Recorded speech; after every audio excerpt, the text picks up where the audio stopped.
कृषी मंत्री माणिकराव कोकाटे हे मोबाईलवर रमी खेळत असतानाचा व्हिडिओ आमदार रोहित पवार यांनी ट्विट केलेला आहे। सत्तेतल्या राष्ट्रवादी गटाला भाजपला विचारल्याशिवाय काहीच करता येत नाही, म्हणूनच शेतीचे असंख्य प्रश्न प्रलंबित असताना राज्यात रोज 8 शेतकरी आत्महत्या करत असताना सुद्धा काही कामच नसल्याने कृषी मंत्र्यांवर रमी खेळण्याची वेळ येत असावी असा टोला त्यांनी या व्हिडिओ मधून ट्विट करत लगावलेला आहे।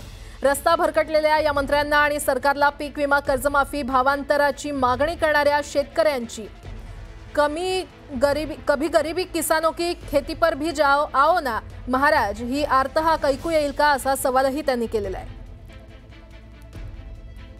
कृषी मंत्री माणिकराव कोकाटे यांचा हा व्हिडिओ रोहित पवार यांनी ट्विट केलेला आहे। अतिशय मोठी बातमी आपण पाहतोय। यामध्ये कृषी मंत्री माणिकराव कोकाटे हे चक्क मोबाईलवर रमी खेळत असल्याचं पाहायला मिळतंय।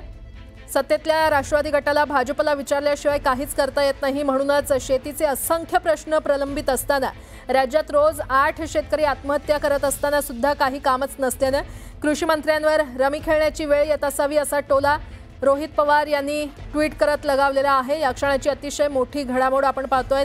कृषी मंत्री माणिकराव कोकाटे हे मोबाईलवर रमी खेळत असतानाचा व्हिडिओ आमदार रोहित पवार यांनी ट्विट केलेला आहे। तर कभी गरीब किसानों की खेती पर भी आओ ना महाराज ही आर्तहाक ऐकू येईल का असा सवालही त्यांनी केलेला आहे। कोकाटे यांचा हा व्हिडिओ रोहित पवार यांनी ट्विट केलेला आहे। व्हिडिओमध्ये कोकाटे चक्क मोबाईलवर रमी खेळत असल्याचा दावा आमदार रोहित पवार यांनी केलेला आहे। हा व्हिडिओ आपण पाहतोय। कृषी मंत्री माणिकराव कोकाटे हे मोबाईलवर रमी खेळत असतानाचा व्हिडिओ आमदार रोहित पवार यांनी ट्विट केलेला आहे आणि या संदर्भात अधिक माहिती देत आहेत